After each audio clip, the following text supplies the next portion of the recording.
নমস্কাৰ নিউজৰ বাতৰিলৈ স্বাগতম জনাই ষ্টুডিঅ'ৰ মজিয়াত মহিতপল দাস চাওক আজিৰ সংবাদ দেৰগাঁৱৰ বিশিষ্ট সমাজকৰ্মী পৰাণজ্যোতি শইকীয়াৰ মহানুভৱতা হাইস্কুল শিক্ষান্ত পৰীক্ষা আৰু উচ্চতৰ মাধ্যমিক চূড়ান্ত পৰীক্ষাৰ পৰীক্ষাৰ্থীসকলক তেখেতে জনাই উৎসাহ নিউজৰ ৰিপৰ্ট দেৰগাঁৱৰ বিশিষ্ট সমাজসেৱী পৰাণজ্যোতি শইকীয়াৰ মহানুভৱতা উল্লেখযোগ্য যে গোলাঘাট জিলাৰ খুমটাই বিধানসভা সমষ্টিৰ অন্তৰ্গত মিছামৰা উচ্চতৰ মাধ্যমিক বিদ্যালয় মিছামৰা শংকৰদেৱ শিশু নিকেতনৰ পৰা সমাগত হাইস্কুল শিক্ষান্ত পৰীক্ষাত অৱতীৰ্ণ হ'ব লগা শিক্ষাৰ্থীসকলক গত ইংৰাজী 7 ফেব্ৰুৱাৰী তাৰিখে শুভেচ্ছা জনোৱাৰ লগতে পঢ়াৰ সামগ্ৰী বিতৰণ কৰে। চাওক এটা সময় মইতো এজন ছাত্ৰ আছিলোঁ, তেতিয়া যদি আমাক পৰীক্ষাৰ আগতে কোনোবাই আহি আমাক শুভেচ্ছা জনাইছিলে আমি খুব ভাল পাইছিলোঁ।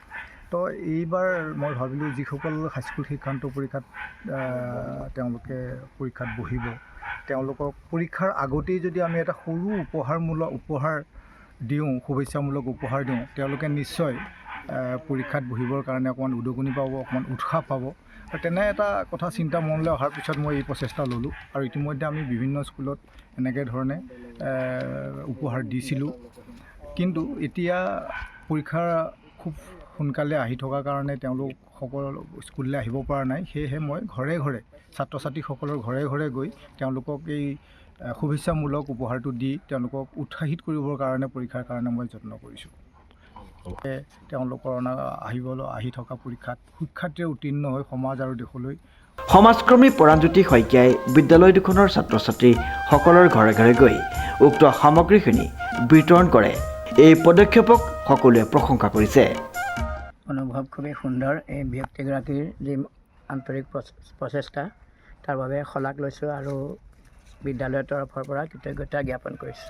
সমাগত হাইস্কুল শিক্ষান্ত পৰীক্ষাত অৱতীৰ্ণ হোৱা শিক্ষাৰ্থীসকলক এনে উৎসাহ যোগোৱাৰ বাবে শিক্ষাৰ্থীসকলৰ লগতে অভিভাৱক আৰু দেৰগাঁওবাসী ৰাইজে শলাগ জ্ঞাপন কৰি বিশিষ্ট সমাজকৰ্মী পৰাণজ্যোতি শইকীয়াক আন্তৰিক শুভেচ্ছা জ্ঞাপন কৰি আগলৈও ছাত্ৰ ছাত্ৰীসকলক এনেদৰে সহায় সহযোগিতা আগবঢ়োৱাৰ বাবে আহ্বান জনাই ঈশ্বৰৰ শ্ৰীচৰণত তেখেতৰ সুস্বাস্থ্য আৰু দীৰ্ঘায়ু কামনা কৰিছে। ধন্যবাদ জ্ঞাপন কৰিছোঁ এনেকৈ আহি আমাক ঘৰতে শুভেচ্ছা জনোৱাৰ বাবে অশেষ ধন্যবাদ থাকিল। কি ক'বা? আমাক শুভেচ্ছা জনোৱাৰ বাবে ধন্যবাদ থাকিল তেখেতলৈ। নমস্কাৰ, মোৰ নাম শ্ৰী বিশ্বজিত বৰুৱা। ক'ত পঢ়া? মিছামাৰ হাই ছেকেণ্ডেৰী। কেনেকুৱা লাগিছে আজি? ভাল লাগিছে।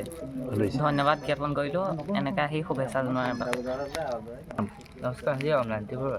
কেনেকুৱা লাগিছে আজি? ভাল লাগিছে আজি। ইমান ভালদৰে আমাক শুভেচ্ছা জনাইছে। আমাৰ মনটো প্ৰফুল্লিত হৈ উঠিছে যে আমি 2025 বৰ্ষৰ এই হাইস্কুল শিক্ষান্ত পৰীক্ষাত আমি উত্তীৰ্ণ হ'ম বুলি আশা কৰিছোঁ। আৰু আমাক বিদ্যালয়ৰ ছাৰ বাইদেউসকলেও বহুত সহায় সহযোগিতা কৰিছে। তেওঁলোকে আমাৰ ঘৰলৈ আহি আমাৰ পাঠ্যক্ৰমত পঢ়াত আমাক সহায় কৰিছে। ভাল হৈছে, ঠিক আছে হ'ব। তেওঁলোকে আমাক আহি আজি শুভেচ্ছা জনাইছে। আমি আজি এনেদৰে শুভেচ্ছা জনোৱাৰ বাবে নথৈ প্ৰফুল্লিত হৈছোঁ আৰু আমি যাতে তেওঁলোকৰ আশা আমি যাতে সফল কৰিব পাৰোঁ, লগতে আগন্তুক 2025 বৰ্ষৰ পৰীক্ষাত যাতে আমি ভালদৰে উত্তীৰ্ণ হৈ তেওঁলোকৰ আশাৰেই সফল কৰিব পাৰোঁ। খুবেই ভাল লাগিছে কথাষাৰ শুনি। আচলতে উপহাৰ দিয়াটোৱে কথা নহয়, আহি পেলাই ভালকৈ এষাৰ কথা ক'লেই মনটোতে ভাল লাগে আৰু এটা উৎসাহ থাকে। ভালকৈ পৰীক্ষা দিয়াই হওক বা অন্য কিবা ধৰণৰ কামেই কৰা হওক, তেনেকুৱা এগৰাকী ডাঙৰ মানুহৰ হাত থাকিলে আমি খুব আনন্দিত পাওঁ।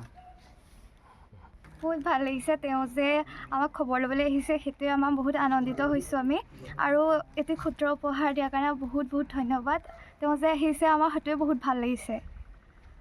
খুবেই ভাল লাগিছে আমাৰ মাজত অহাৰ বাবে আৰু উপহাৰ দিছে তাৰ বাবে বহুত ভাল লাগিছে। আচলতে ভাল মানুহৰ ভাল চিন্তা হোৱাৰ কাৰণে আজি এই হাইস্কুল শিক্ষান্ত পৰীক্ষাত অৱতীৰ্ণ হ'বলগীয়া ছাত্ৰ ছাত্ৰীসকলক ঘৰে ঘৰে যিটো ৰাস্তা মিছামৰাৰ ভিতৰুৱা অঞ্চল, যিটো ৰাস্তাৰ মাজত আহি তেখেতে ল'ৰা ছোৱালীখিনিক লগ কৰিবৰ কাৰণে আহিছে বা তেখেতসকলক শুভেচ্ছা জনাবৰ কাৰণে আহিছে। অনাগত দিনত তেওঁ এনেকুৱা মহান প্ৰচেষ্টা আৰু হাতত ল'ব বুলি আমি আশা কৰিছোঁ। লগতে যিসকল ছাত্ৰ ছাত্ৰীক আমি লগ কৰিছোঁ সেই ছাত্ৰ ছাত্ৰীসকলৰ উজ্জ্বল ভৱিষ্যত আমি কামনা কৰিছোঁ, যাতে আহি থকা হাইস্কুল শিক্ষান্ত পৰীক্ষাত তেওঁলোকে সুখ্যাতিৰে উত্তীৰ্ণ হয়, এই অঞ্চললৈ গৌৰৱ কঢ়িয়াই আনে। বনগাঁৱৰ গাড়ীগাঁও অঞ্চলৰ এজন বিশিষ্ট সমাজকৰ্মী তথা তেখেত কৰ্মসূত্ৰে বহুদিন গুৱাহাটীত আছিল, কিন্তু এতিয়া তেখেতৰ মানুহৰ মাজত সোমাই পৰিছে। এইটো কাৰণে সোমাইছে যে দুখীয়া দৰিদ্ৰসকলক কিছু সহায় কৰি আছে। আমাৰ যোগেদিও বহু মানুহক আমি সহায় কৰিবলৈ আমি সক্ষম হৈছোঁ। গতিকে অনাগত দিনত তেখেতে আমাৰ এই ভিতৰুৱা অঞ্চলবিলাকত আৰু কিছু সহায় কৰি সমাজৰ মাজত সোমাই পৰিবৰ বাবে মই মোৰ ফালৰ পৰা অনুৰোধ জনাইছোঁ। নিশ্চিতভাৱে খুব মানে উৎসাহজনক কথা যে তেখেতে আহি আমাৰ ছাত্ৰ ছাত্ৰীসকলক এটা শুভেচ্ছামূলক উপহাৰ দিছে আৰু ছাত্ৰ ছাত্ৰীসকলৰ মনোবল বৃদ্ধি হ'ব আৰু তেওঁলোকে নিশ্চিতভাৱে পৰীক্ষাত অলপ ভালদৰে তাত মানে ফলাফল আশা কৰিব পাৰোঁ। দেৰগাঁৱৰ পৰা নৱজ্যোতি ভৰালীৰ এক বিশেষ প্ৰতিবেদন, নিউজ নাও।